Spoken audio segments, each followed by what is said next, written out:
Olá, boa noite. Boa noite. Eu vou iniciar, porque se eu não iniciar, a gente vai ficar esperando aqui, o tempo vai passar e a gente não vai conseguir repassar o conteúdo. Concordo. Vamos lá. Como eu estou gravando, depois, na primeira oportunidade que a gente tiver, a gente retoma, certo? Então tá. Primeira coisa que eu vou fazer, compartilhar aqui a tela. Por que eu vou compartilhar a tela? Porque a gente vai trabalhar com dois documentos. Hoje, como eu comentei, a gente vai falar de cronograma. Então, algumas coisas são bem interessantes e, consequentemente, a gente tem que desenvolver aqui, tá? A gente tinha falado anteriormente da EAP. E nessa EAP, a gente tinha... Deixa eu até abri-la aqui para a gente poder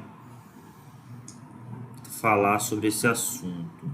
Deixa eu ver aqui.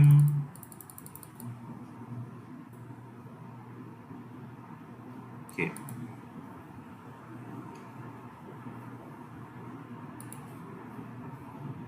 A gente está aqui com os dados que a gente fez na aula passada, a estrutura e a EAP. Bacana. O mundo perfeito seria se a gente conseguisse transferir toda essa estrutura para o cronograma, que a partir daí eu faria a respectiva alocação de recursos. Mas, para resumir, eu vou pegar a parte do empreendimento propriamente dito. Eu vou colocar aqui, que seria mobilização, terraplenagem, obras civis, montagem eletromecânica, comissionamento. Sendo que essas tarefas todas eu preferiria... Nossa, meu project está todo travado.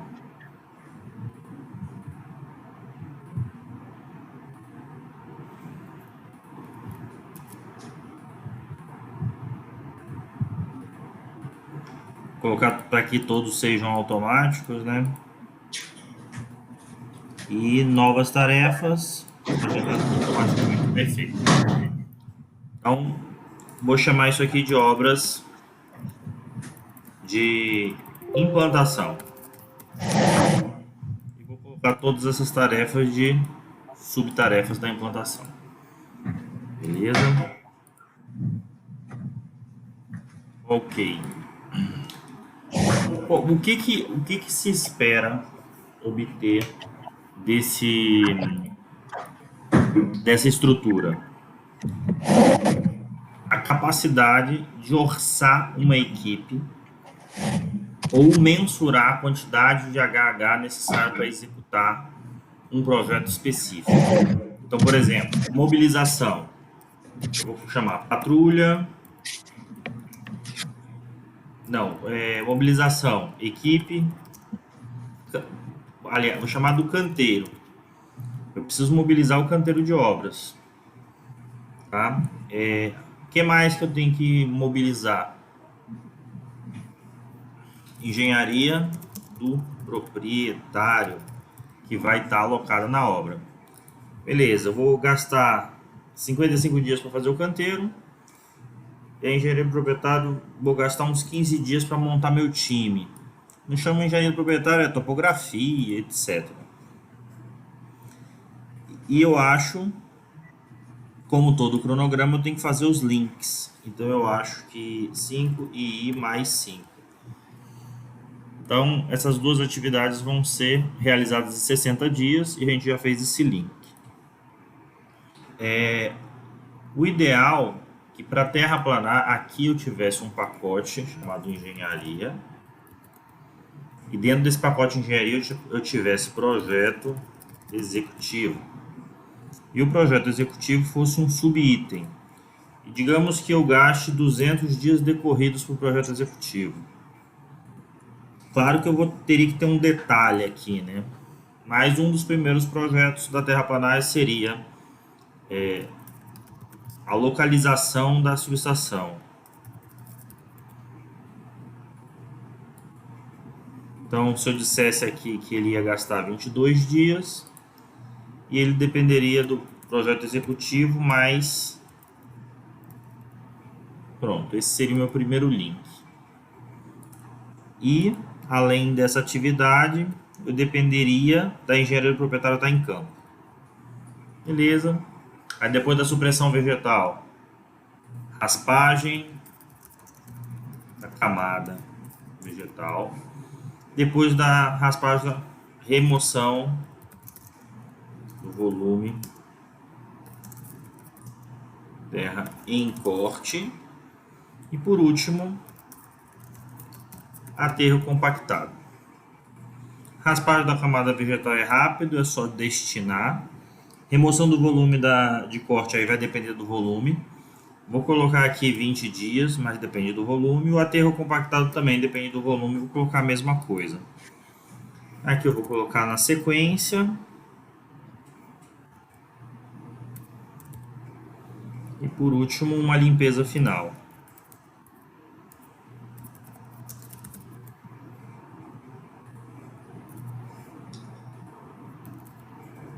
Beleza. Com essa brincadeira,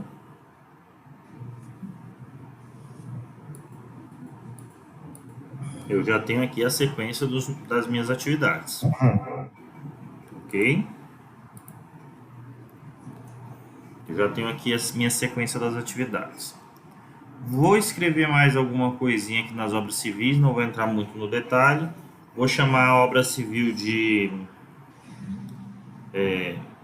fundações, drenagem, malha de aterramento. Estou falando de uma subestação, só para a gente falar a mesma linguagem. Canaleta de cabos, edificações,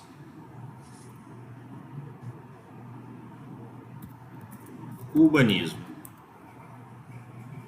Então vamos lá, 60 dias para fazer as fundações, 55 para fazer a drenagem. Tudo isso vai variar em função de duas coisas. Da quantidade, aí é um processo de abrir o projeto executivo e analisar a quantidade de drenagem, o volume das subestações, o volume das fundações e por aí vai. Tá? Eu vou fazer um detalhe aqui para vocês identificarem, só um minuto. Primeiro eu vou fazer essa montagem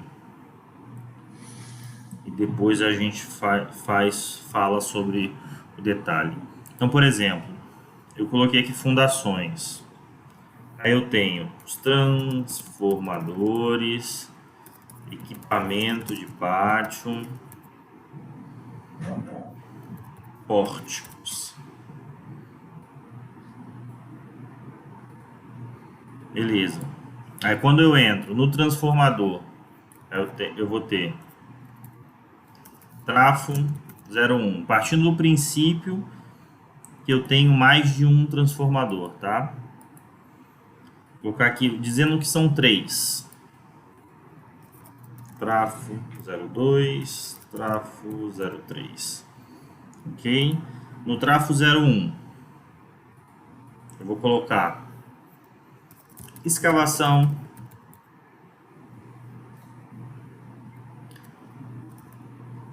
armadura, forma, concretagem,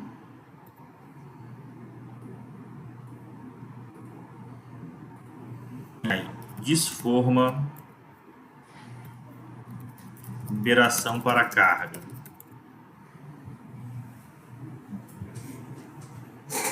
Então vamos lá, ele leva 2 dias para... Aqui eu vou colocar numa sequência, tá? Vou colocar tudo isso numa sequência.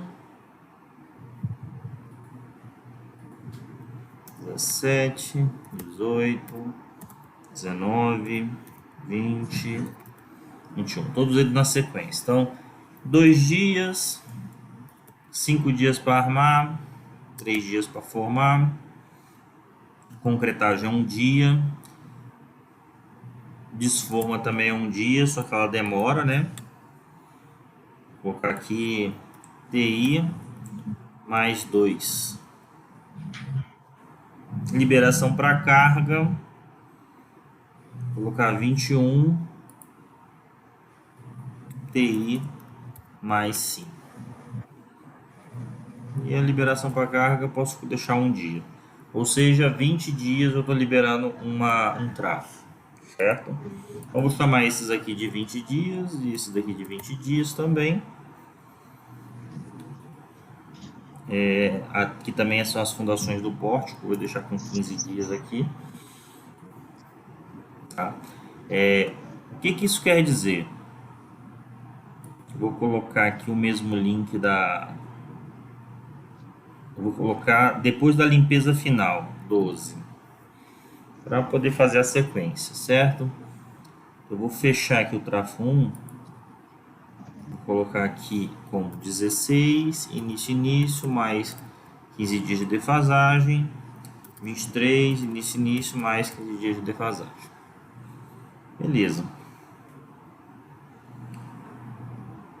Vou chamar isso daqui de... colocar 16, início. Eu vou colocar 50 dias aqui.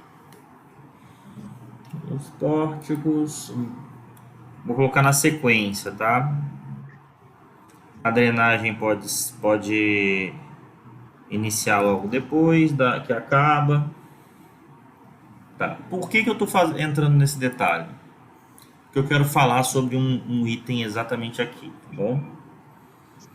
Qual é a filosofia da gente desenvolver? Qual é a filosofia da gente desenvolver esse tipo de cronograma nesse tipo de detalhe? É exatamente a gente possuir os recursos: encarregado, pedreiro, armador, ajudante. Vou fazer só com o mais simples. Só são... o carpinteiro. Beleza. Eu volto para o meu gráfico de Gantt. Beleza. Primeira coisa que eu tenho que fazer é transformar isso aqui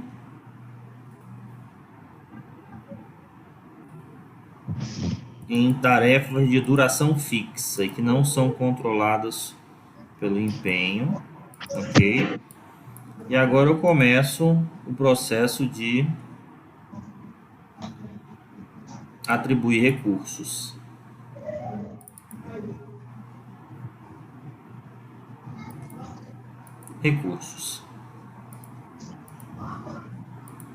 Eu vou precisar de um encarregado. Vou precisar de colocar 200, que é 2 pedreiros. Vou precisar de um armador. Vou precisar de 200 com 2 carpinteiros. E vou precisar de 6 ajudantes. Observem o seguinte, uma coisa extremamente importante: o dimensionamento dessa equipe, ele precisa ser feito para todas as tarefas. Alessandro, mas eu não faço ideia do rendimento de cada um desses profissionais na especificidade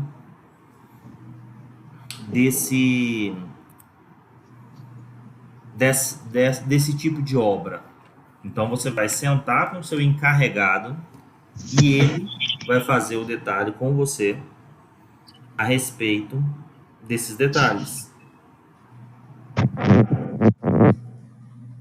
certo? Ou seja, eu preciso ter essa avaliação da produtividade para poder desenrolar,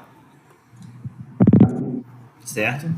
Então, eu fiz aqui uma equipe padrão, que tem 10, 12 pessoas, contando com o encarregado, é uma equipe padrão, e essa equipe padrão eu vou repetir em todo o processo de obra civil. Então aqui, ó, eu dei OK. Importante frisar aqui que a hora que a gente abrir a opção do trabalho, olha quantos HHs foram gastos nessa atividade em particular. A hora que eu pegar essa mesma equipe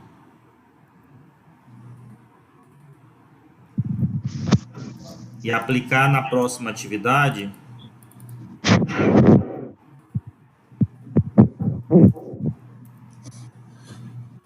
eu vou ter um HH proporcional a cada uma das etapas em função da duração que eu coloquei.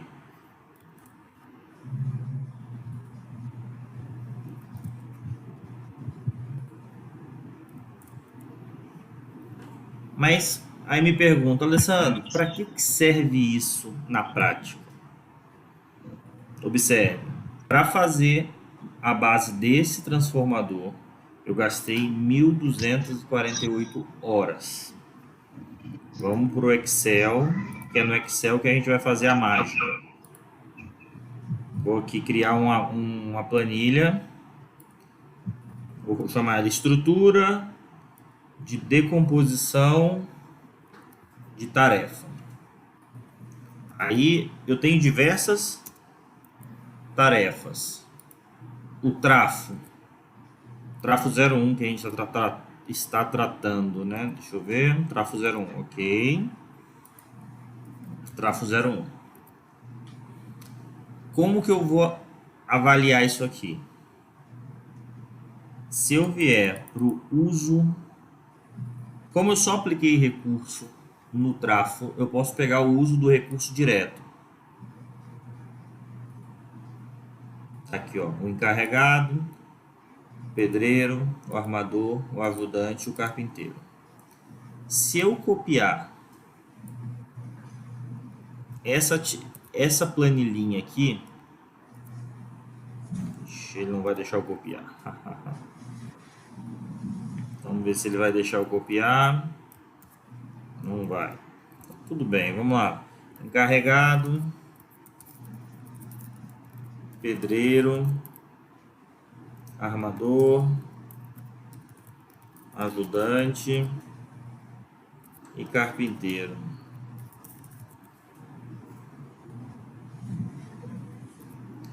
Eu tenho 104, 208, 104, 624 e 208. Beleza. Digamos que o encarregado ganhe 3.200 vezes 2 por causa do encargo dividido por 220 horas. Isso aqui vai ser o custo hora dele. Vou colocar aqui barra hora. Ok? Pedreiro.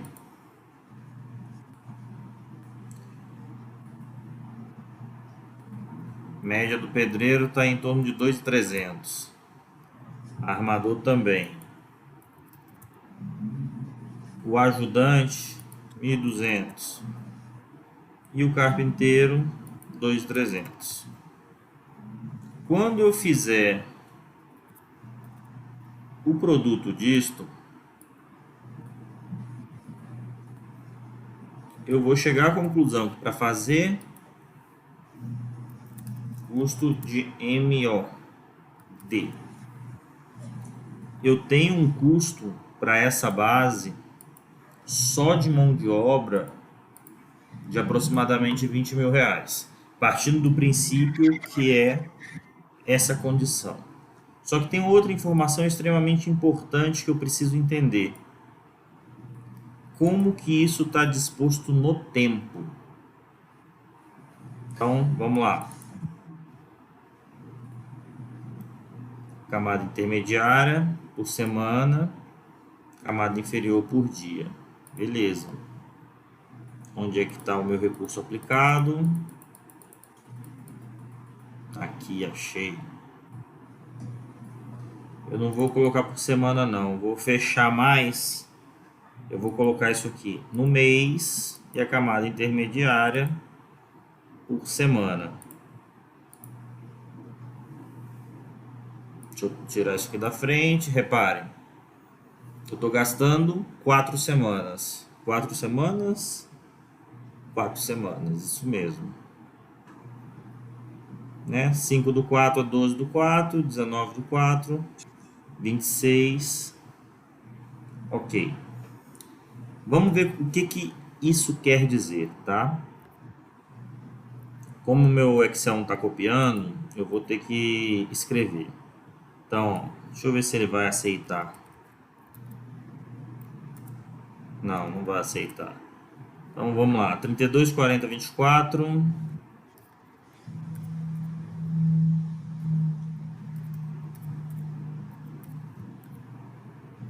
0 e 8. 64, 80, 48. 64, 80, 48. 16. Isso eu acho que vai ser igual. É igualzinho esse. O último também é igual. E esse do meio é 192, 240, 144, 48. Isso daqui é semana 01.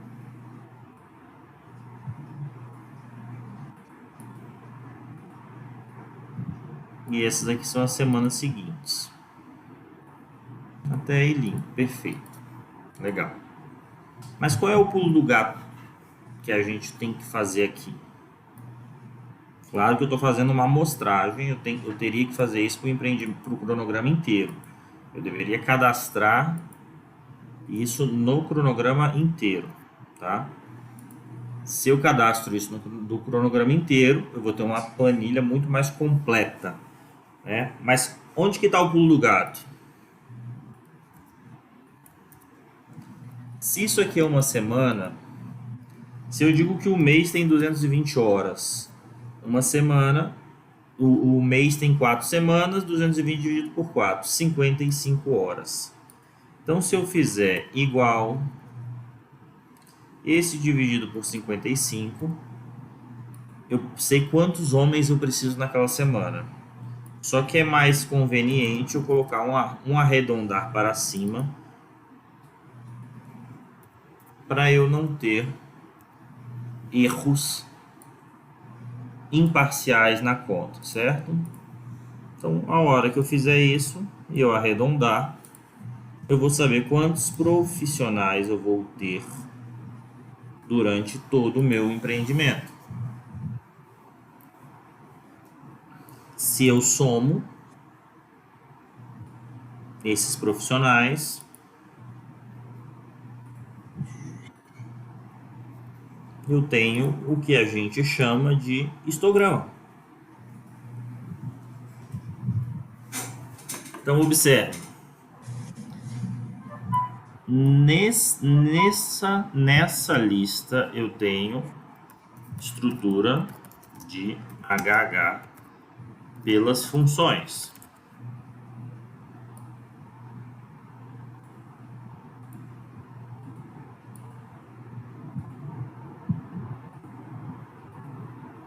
Se eu venho para a próxima,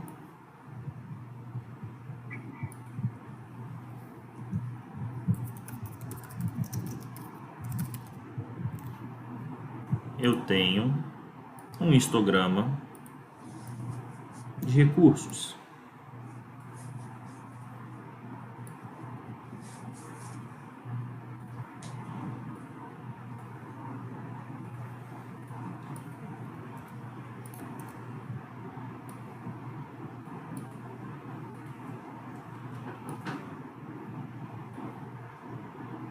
O que isso quer dizer? que se eu utilizar o cronograma completo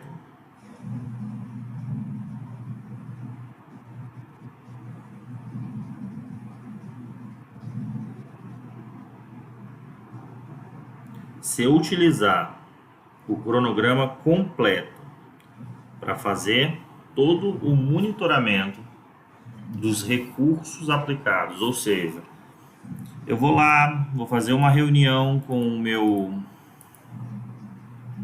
encarregado ou com o meu especialista. No meu caso, todos os empreendimentos que eu participei, eu levantei um banco de dados.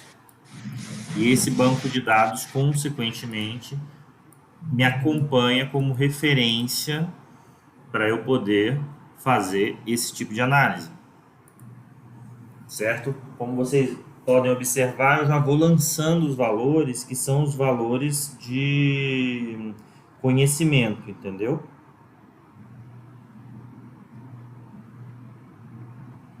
Então, assim, por vivenciar, por conhecer, por já estar acostumado, eu consigo fazer esses lançamentos. Mas, por exemplo, você tem lá um encarregado, ele pode gerenciar quantas equipes? Quando que eu contrato um supervisor? Esse tipo de conhecimento, esse tipo de dimensionamento, ele vai ser em função do tamanho da sua obra, a disponibilidade de recursos que você tem e como que você mobiliza esses recursos. Uma coisa é fato, depois que você concluir o lançamento dos recursos, você vai conseguir extrair do seu cronograma esse tipo de relatório. E você vai conseguir visualizar dessa forma a mobilização das atividades. E uma vez feito isso, eu consigo extrair todas as informações da decomposição que eu precisava. Isso vai ser um elemento chave na hora de você acompanhar o empreendimento, tanto do ponto de vista financeiro quanto do ponto de vista produtivo. Tanto para a subestação quanto para a linha, eu tenho a possibilidade de fazer esse tipo de trabalho. Ou seja, eu consigo cadastrar recursos em todo o cronograma e não só recurso de tempo. Vamos voltar aqui no cronograma para eu mostrar uma coisa. Planilha de recursos. Se eu colocar aqui concreto, forma e aço, e ao invés de trabalho, eu vou colocar material.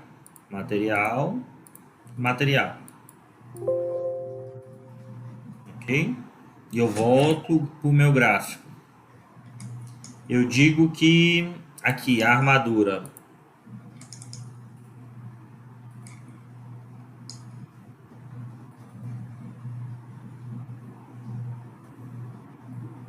além de tudo, eu vou colocar aqui o aço, colocar 28 quilos. Na forma, eu vou dar um ok. Na forma,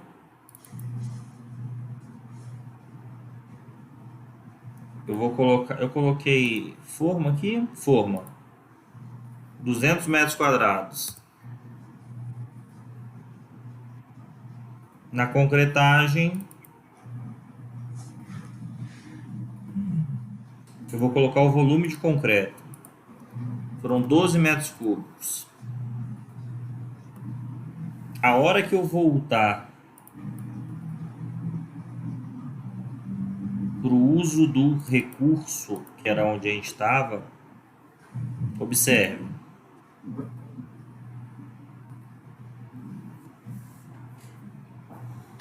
Com esses quantitativos, eu consigo dimensionar a equipe que vai estar trabalhando. Porque ele vai estar diretamente ligado à atividade que eu dimensionei. E eu consigo fazer o histograma de material para a obra. Eu consigo fazer o histograma de concreto, tanto para eu poder realizar a contratação, como para eu programar o fornecimento. Aí imagina, eu fiz isso para uma fundação. Olha a quantidade de informação que eu tenho para uma fundação. Agora imagine uma subestação ou uma linha que tem 80, 90 fundações no seu cronograma. Quando você olha para um cronograma como esse, assim, esse eu fiz um cronograma que eu fiz um rascunho de cronograma. Ele está com 33 linhas. Imagine um cronograma com 1000 linhas e essas 1000 linhas alimentadas com esses recursos.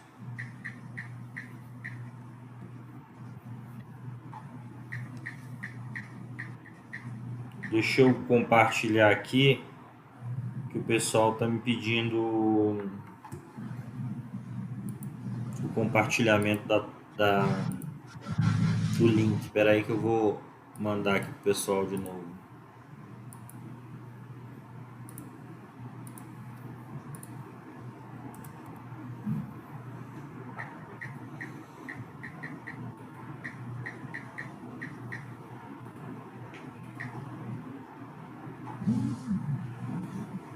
Ok.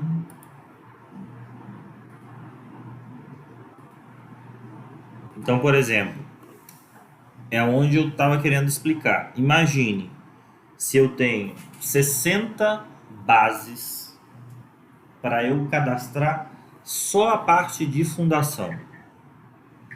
Lembrando que na obra civil, eu vou ter fundação, vou ter a base propriamente dita, depois eu vou ter o suporte dos equipamentos, que podem ser pré-moldados ou metálicos, eu tenho a estrutura,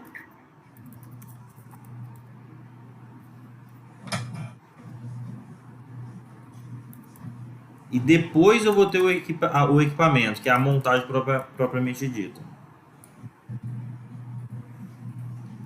A montagem e, por último, o comissionamento.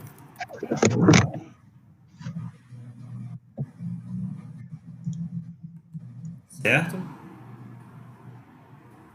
Então, assim, se eu tiver 60 bases aqui, eu vou ter 60 bases. Se eu estou dizendo que eu tenho 1, 2, 3, 4, 5, 6 atividades para cada uma das 60. Na verdade, esse item é aqui, né? A fundação normalmente ela é uma coisa só, tem uns 3 itens. Suporte.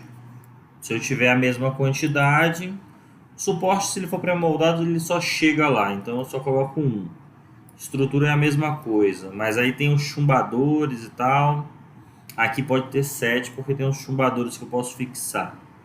Aí tem os 60 equipamentos e o comissionamento é 60. Só nessa brincadeirinha aqui,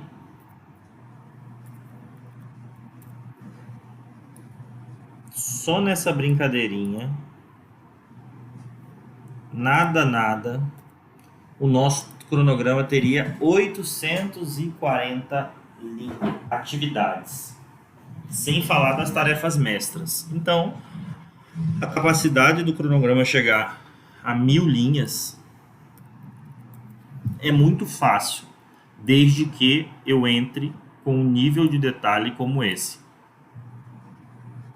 Que, convenhamos, não é difícil, tá? E uma vez feito, todo o planejamento passa a estar disponível para você executar o gerenciamento de forma correta. Então, por exemplo, se você desenvolve um cronograma dessa forma, você tem 1000 linhas, isso daqui é a execução.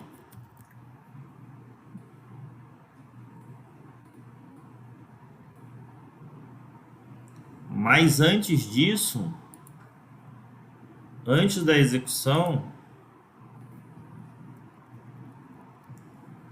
eu vou ter a engenharia, eu vou ter o fornecimento,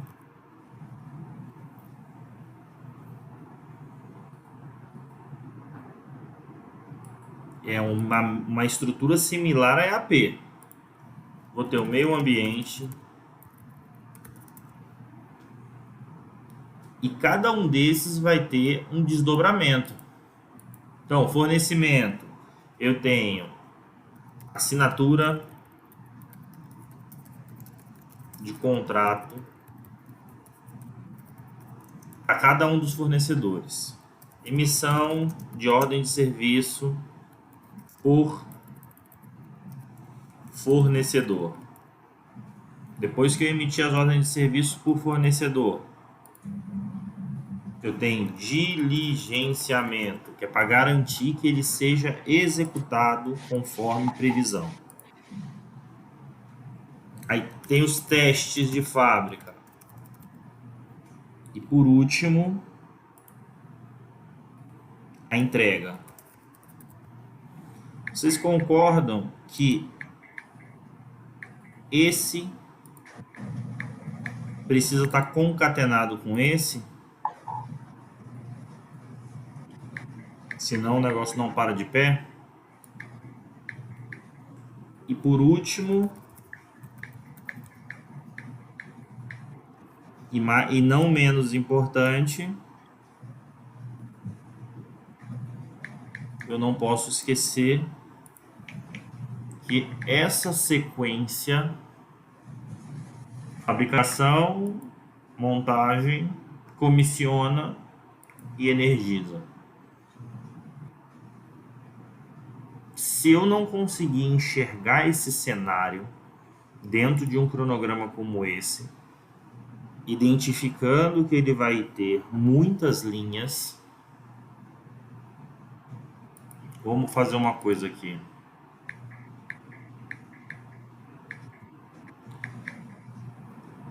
Se a gente não conseguir enxergar num cronograma como esse a importância desses detalhes e enxergar essas diversas linhas, a gente não consegue fazer o devido acompanhamento. O que eu fiz aqui nesse cronograma? Eu pedi para realçar as atividades críticas. Como eu não linkei o restante, vou aqui, ó, deixa eu colocar aqui, vou linkar o resto. Só para a título de curiosidade, tá? 30. Aqui 31. Comissionamento 32. Vou colocar a montagem com 80 e o comissionamento com 20. Beleza. Eu vou tirar aqui o sem realce e depois vou colocar o realce de novo. Pronto, beleza. Então, observe, o meu cronograma está todo linkado agora. Se você observar aqui, ó, eu vou pedir para ele exibir o projeto todo.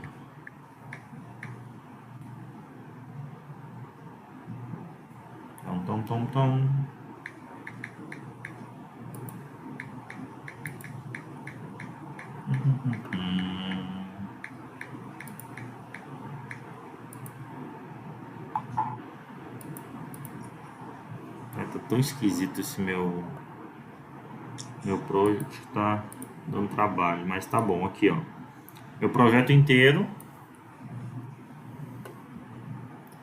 tá?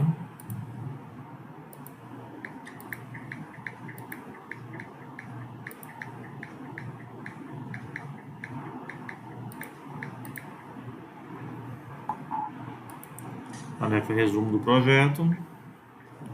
Aqui, ó, 404 dias, pouco mais de um ano. Começa dia 20/11 hoje, termina 7/6/21, tá?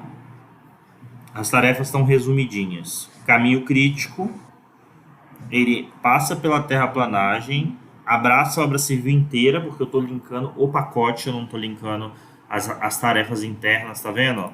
O equipamento de pátio está dependendo do trafo. Então eu estou fazendo o link do pacote, coisa que está errado. Eu teria que linkar um item desse para poder fazer de forma correta. E aí ele pega os itens e junta todos eles, e amarelinho aqui está exibindo o caminho crítico, que é onde a gente vai analisar e intervir. O que ontem eu comentei a respeito do que é e o que não é crítico, e consequentemente algo que não é crítico pode se tornar crítico.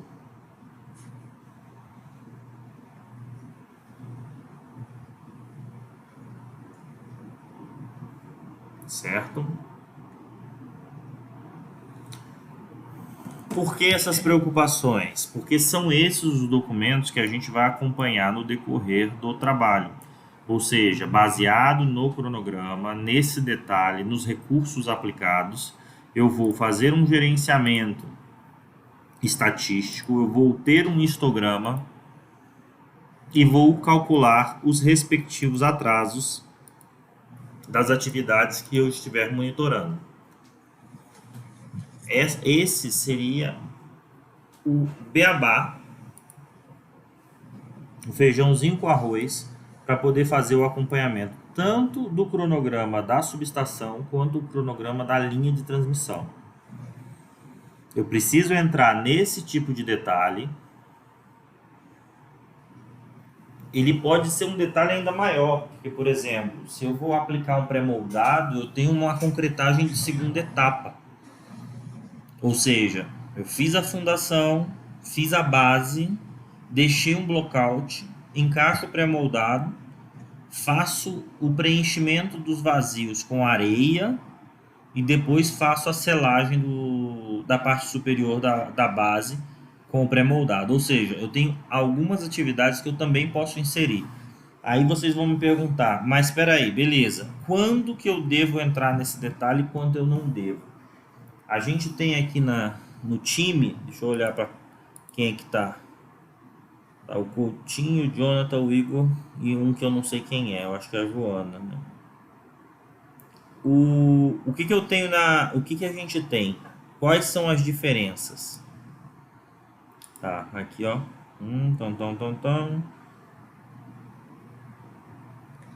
Tá. O que a gente tem aqui? A gente tem fiscal e tem executor. Qual o grande pulo do gato? O fiscal quer saber isso aqui, ó. Ele só quer saber isso aqui, ó. Quando é que o tráfego vai estar liberado? O executor não pode se contentar com essa informação. Ele precisa saber todos os detalhes. Ele precisa saber cada etapa. Quando que eu vou escavar, quando eu vou armar, quando eu vou aplicar forma, quando eu vou realizar a concretagem, quando que eu desforme, quando eu libero para carga. Por que ele precisa saber desses detalhes? Porque ele tem um nível de conhecimento e uma logística que necessariamente depende dele conhecer esses detalhes. Por quê? Porque ele tem que solicitar o concreto, ele tem que comprar material para forma, ele tem que mandar cortar e dobrar o aço, ou mandar fazer o aço fora, ou trazer o aço pronto para ele poder trabalhar.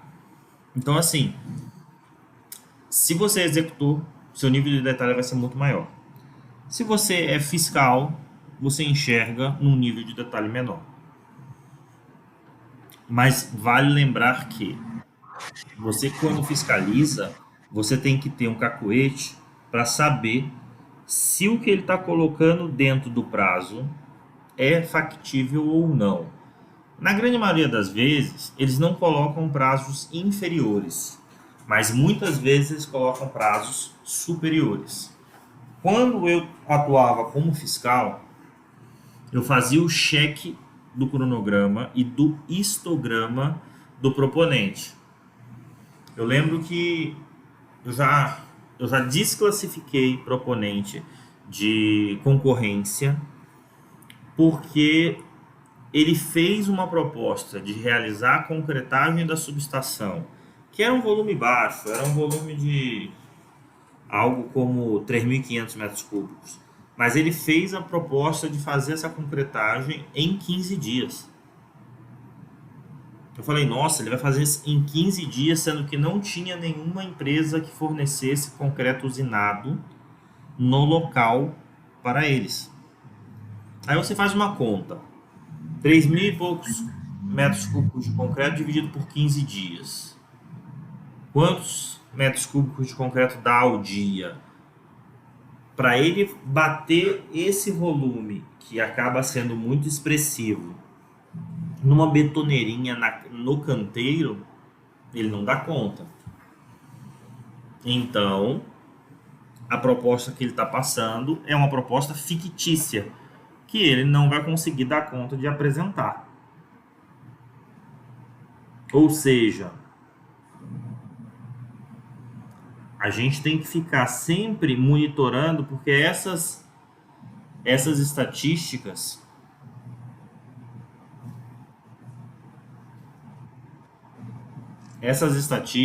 elas são as ferramentas que a equipe de planejamento trabalha para poder direcionar o time.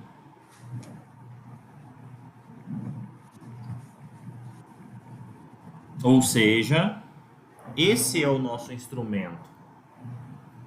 E é a partir desses números, a partir dessa estatística, a gente responde muitas coisas.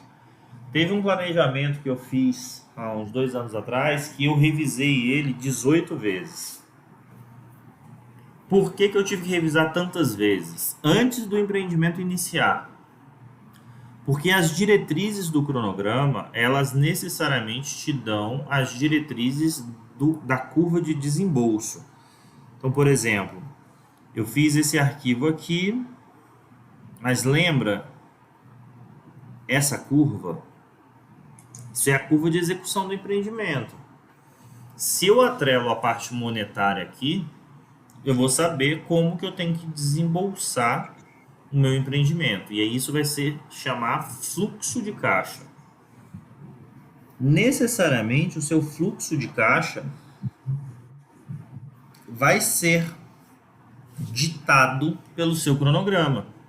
Quando que eu mobilizo, quando que eu compro equipamento, quando que eu recebo e consequentemente pago o equipamento. E o investidor, ele tem que ter essas informações para ele saber como alocar recursos no empreendimento. Porque senão ele vai ter dificuldades para poder forçar a data de conclusão do empreendimento, porque ele vai indispor de recursos. Esse cronograma que eu fiz 18 vezes era exatamente isso. Eu tinha limite de valores que eu poderia gastar. E, consequentemente, eu tinha que encaixar as tarefas mais críticas dentro desse limite e fazer uma justificativa de por que eu iria incrementar aquele planejamento com aquele valor. Isso tem muitas justificativas. Às vezes a empresa está com caixa baixo, às vezes não está com caixa baixo, mas não é o momento certo de fazer aquele investimento, então ela precisa reter recursos.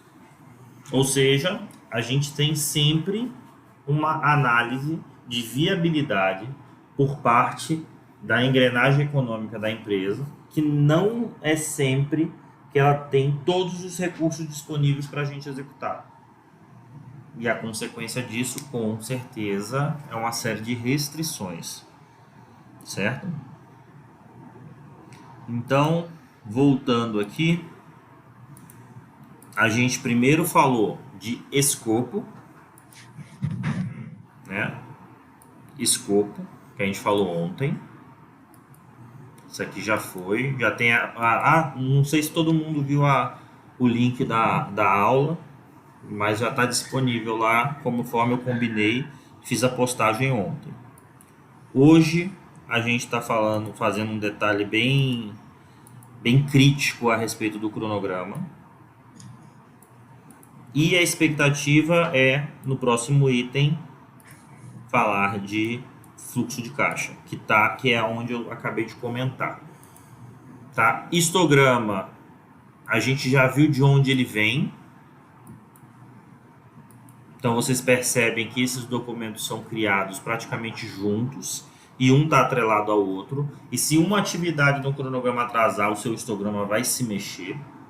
Então ele é uma coisa viva, ou seja, conforme ele oscila, você tem como acompanhar e identificar, assim como se uma atividade durar mais tempo do que o que você planejou, ela vai gastar mais HH e, consequentemente, vai ficar mais cara. Então, você vai ter como rastrear o desvio no seu orçamento, porque você tinha previsto gastar X horas para executar aquela atividade e demorar 3 dias. Se ela demorou 4 dias ou 5 dias, você aumentou o consumo de HH e o seu efetivo foi remunerado por uma atividade de retrabalho.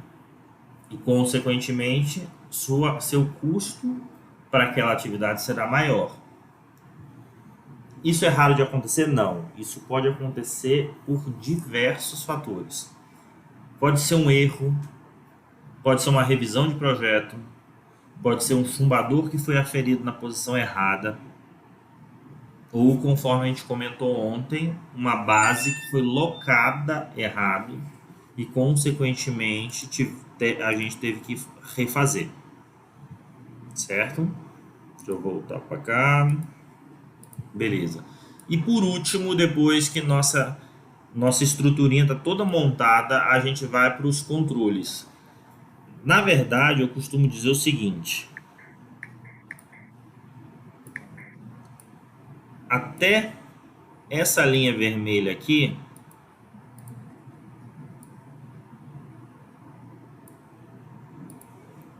isso daqui é planejamento.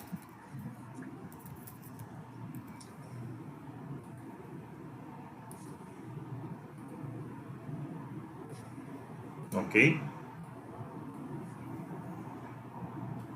Os controles já são execução.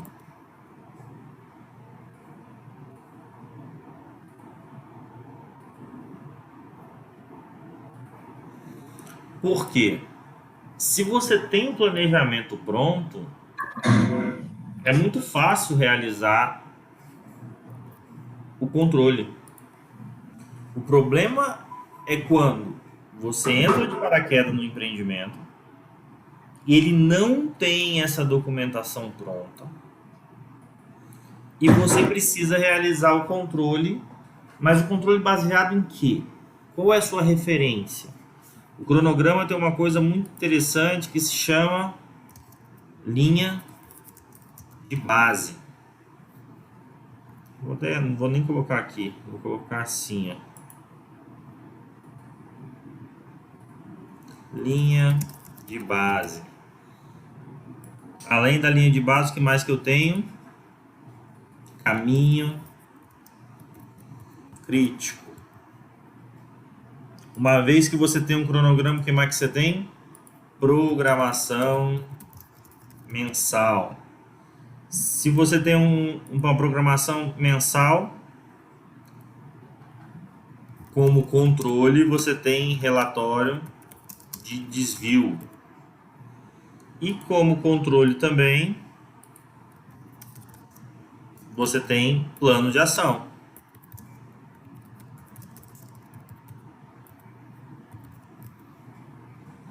Vou pintar esse aqui de laranja porque, na verdade, ele deveria estar lá na parte de baixo, certo?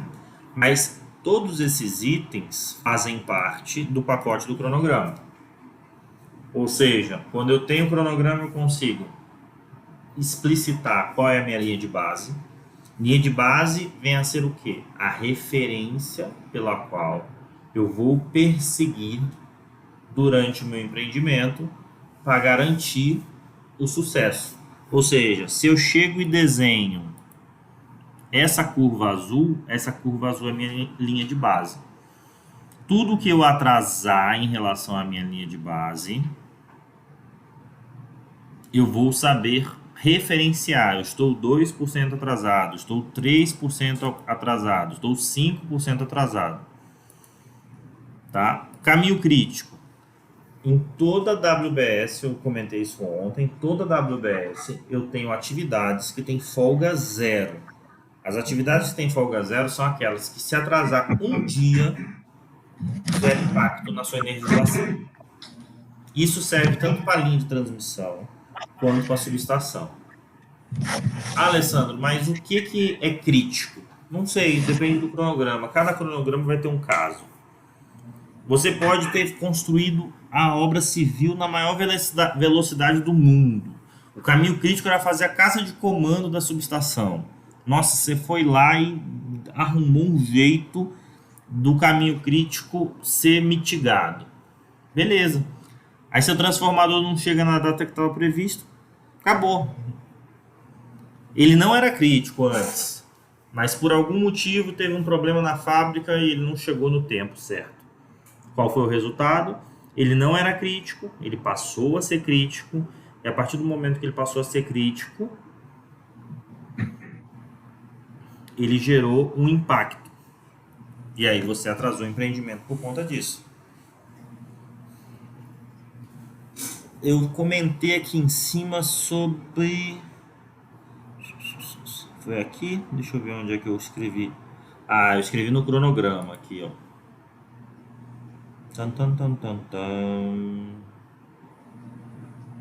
Não, nem coloquei aqui, né, o diligenciamento.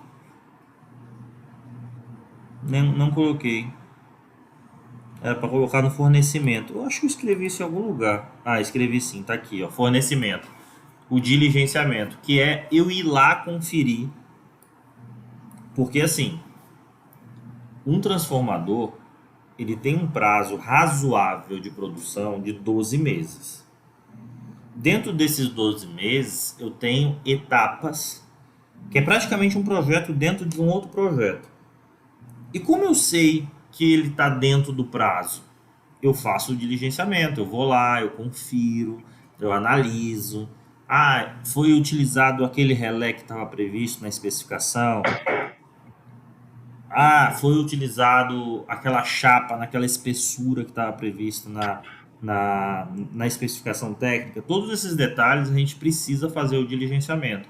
Se a gente não faz o diligenciamento, a gente consequentemente compromete o projeto em função de uma economia que a gente costuma chamar de economia porca. E pode impactar o cronograma. Por quê? Porque normalmente o fornecedor está com 5, 6, 7 contratos paralelos. E esses contratos paralelos, eles têm pesos e prioridades diferentes. Então, às vezes você acredita no seu contrato, se o contrato não tiver um instrumento de cobrança muito bem registrado, qual vai ser o impacto? Ele vai substituir você na fila, vai te atrasar, de repente por um outro fornecedor que tem um pacote maior, e o seu documento não está bem fundamentado com uma cláusula de multa de atraso bem expressiva. Então, isso são detalhes que precisam ser monitorados, especificados e observados. Quando você constrói um cronograma correto, onde você tem o item de fornecimento que cruza com o item de montagem, que deixa um prazo aceitável. Por exemplo, quando eu montava especificamente o cronograma para outras empresas e para outros empreendimentos, eu solicitava o cronograma de fornecimento da parte eletromecânica para compatibilizar ele com o cronograma de obras civis. Por quê? Porque dessa forma a gente tem uma coisa chamada cronograma integrado. Para que serve o cronograma integrado? Para poder garantir que seu empreendimento vai ser monitorado com todas as variáveis para garantir o resultado final. Se você integra projetista com a emissão dos projetos executivos, com o fornecimento, com a implantação, a execução propriamente dita, teoricamente você fez o dever de casa. Então não teria por que sair nada errado, porque você teria controle sobre todas as variáveis pertinentes ao processo de execução. E se você tem esses documentos bases, consequentemente você tem esses documentos secundários. E você pode identificar os desvios e, consequentemente, tomar suas ações para poder corrigir. Por que eu tenho que ter uma EAP? Porque a EAP mostra quanto que você vai pagar por cada etapa. Para que eu preciso saber quanto que eu vou pagar por cada etapa? Porque tem etapas que custam pouco para remunerar o trem, mas custa muito para o empreendimento. E você tem que dosar esses elementos para você ter certeza que vai ser atrativo o seu contrato como um todo e, consequentemente, vai ser cumprido o seu contrato como um todo. Certo? Tá. Eu vou parar de falar um pouco, porque senão eu vou sair atropelando e vou acabar embolando o conteúdo. O que vocês têm de comentário? Vou dar um stop no meu compartilhamento. Sou todo ouvidos. Boa noite, Alessandro. Tudo bem? Bom. Para mim está satisfatório, tá? Porque eu já tenho experiência em obra, então você passando essa parte detalhada de histograma, de controle, cálculo de HH, é bem interessante para a gente chegar mais a fundo, ok, nos assuntos, ok? Queria parabenizar você pelas aulas que você está ministrando. Eu comecei ano passado com você, mas depois você teve que interromper e retornou. A minha ideia é concluir todas essas aulas com você e para mim tá satisfatório, ok? Muito obrigado aí pela tua... Obrigado, Coutinho. Bacana. E eu acho que todo mundo aqui trabalha com obra, né? Então, o Criton, que está aí junto com a gente, é outro que tem quase a minha idade só de obra. E consequentemente, quando a gente começa a enxergar esse processo que há 20 anos atrás, fazer uma composição de um orçamento era um trabalho digno de muito HH. Então, para a gente montar num software específico, muitas vezes um software em DOS, a gente ir lá e preparar um orçamento dava muito trabalho, realmente era muito exaustivo. Hoje a gente tem as ferramentas, tem o Excel, eu fiz muito orçamento em Excel, e tem um project que cruza as informações.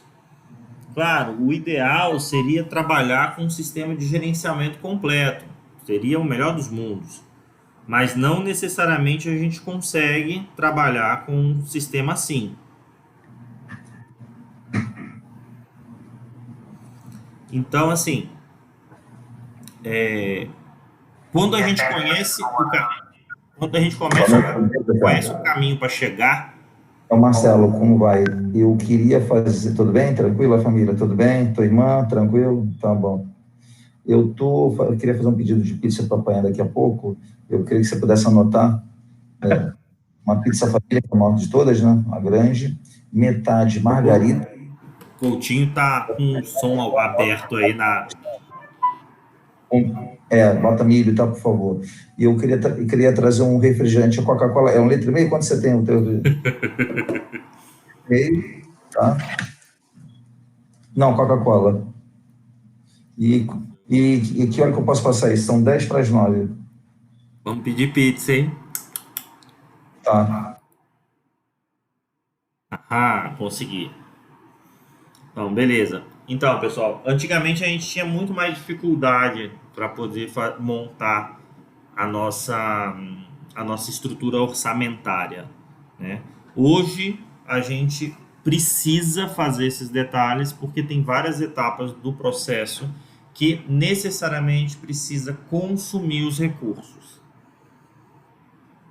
Então, com essa visão, a gente vai ter uma facilidade muito maior de montar a estrutura que a gente precisa. Ok? Exato. Ô, Alessandro, Manda aí. pegando uma ressalva aí reiterando, né, o que você falou sobre a questão hoje, que a tecnologia facilitou muito a vida nossa, que mexe com a parte de planejamento, controles, né, parte de engenharia. Essa evolução deu um retorno muito grande para a gente, porque hoje a gente pode monitorar muito mais o que vem acontecendo, né, a questão, você está comentando HH, que hoje é um critério muito importante nas obras, até igual na nossa empresa aqui, a gente preocupa muito com isso, com a diminuição de equipe e implementando outras ferramentas para que possa, tipo assim, haver uma compensação. E houve, né, só completando, desculpa ter te cortado, e houve mesmo um up muito grande com relação a esse foco das empresas em melhorias, né, tanto no cronograma e atenção a isso, né? Porque antigamente era só a construção mesmo, né, importando o custo, né? E a obra era mais faturada, mais superfaturada, e hoje inverteu, né? Hoje nós temos uma renda mais baixa em obras, porém o seu trabalho é o mesmo, né? Então, Sim. houve essa inversão, hoje essa mudança, e essa preocupação nos custos, né? No comparativo no custo. Antigamente você tinha uma mão de obra muito mais especializada, mas é aquele famoso carregar o piano, né? Era uma mão de obra bem mais complexa. Hoje a gente abriu mão dessa mão de obra tão complexa e está se apoiando em ferramentas que, teoricamente, dão o mesmo produto. Exato. Olha, para você ter ideia, eu tenho um pai que vai hoje, né? Já está completando aí mais de 50 anos de trecho. Vivo e ainda trabalhando, né? Um dos dinossauros aí de obras. E aí comigo, houve uma mudança muito grande. A facilidade hoje de trabalho está muito superior ao que de antigamente, né? Foram implementados, substituídos, inovados, foi muito bom. Eu acho que, eu não sei se você trabalhou, Criton, teve uma época que o cronograma era feito num papel quadriculado colado na parede, que o técnico tinha que ir lá com um lápis de cor ou a canetinha para poder pintar a evolução. Claro. Eu efetivamente não trabalhei não, mas como que eu sou filho de obra, né? Eu via muito isso nos escritórios, né? E eu via a galera fazendo esses controles, né? E tudo mais, né? Todo manual mesmo, na unha. Era nesse nível, era a gente ter que pintar na parede, na mão, a atualização. Eu cheguei a fazer esse tipo de acompanhamento, de pintar a planta com as cores do que tinha sido executado durante a semana, do que não tinha sido executado, e por aí vai. Exatamente. Eu tive a oportunidade de acompanhar assim também. Não executei, mas acompanhei. Eu cheguei a executar dessa forma. E assim, hoje é muito mais rápido, né? Hoje, na hora que você precisa, você dá 3 cliques, o produto está feito, você já divulga pelo WhatsApp mesmo, você não manda nem mais por e-mail. Agora é o print, né? Faz o print e manda o status, a evolução, o percentual que tá e acabou. Muito mais rápido. Até, assim, para quem viveu essa época, até a transição da foto para foto digital já foi um pulo, né? E hoje a obra você documenta tudo, faz um registro fotográfico super extenso, então ele dá um resultado bem diferente. Exatamente. O retorno das informações é mais rápido, né? Muito. E a quantidade de informação também, né? Exato. Muito mais. Você compila muito mais coisa, compila muita coisa ao mesmo tempo e muito mais rápido. Sim. O exemplo disso é esse cronograma no Project. Aí não sei se vocês já tiveram a oportunidade de usar o Primavera, mas assim, você joga tudo para dentro da ferramenta e você tem uma resposta muito positiva. Muito boa. Você tem uma resposta muito positiva em cima disso tudo. Então, é um resultado bem satisfatório. Mas, vamos lá. Que mais? A gente tem mais algum ponto nessa parte do cronograma? A gente ainda vai falar de histograma e fluxo de caixa com mais detalhe. Eu vou passar uns exemplos, talvez eu até envie por e-mail para vocês, para a gente poder rodar ele.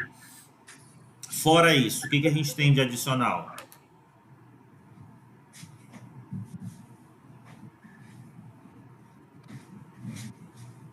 Cara, para mim tá tranquilo essa estrutura que você tá montando aí, as informações tá tranquilo. Só me falta o glamour de melhorar mais meu project. Só isso. Não, eu ainda vou mostrar alguns detalhezinhos do project ainda, para depois, para dar uma acostumada. A gente tem ainda mais algumas aulas para poder ver algumas informações. Eu acho que a próxima aula eu vou falar muito de energia, do setor, do mercado, antes de voltar para a ferramenta, mas eu ainda dou uma pincelada no project, pode deixar. Não, show de bola. Mas para mim, particularmente, é só a questão, como eu fiquei um bom tempo afastado do project, mexendo com outras ferramentas, aí deu uma enferrujada, mas vamos levando, vamos embora. Tá tranquilo, para mim tá tranquilo. Informação beleza. Pessoal, se não tiver mais comentário, por hoje eu mato por aqui. Ô, Ale, só queria parabenizar aí pela aula também.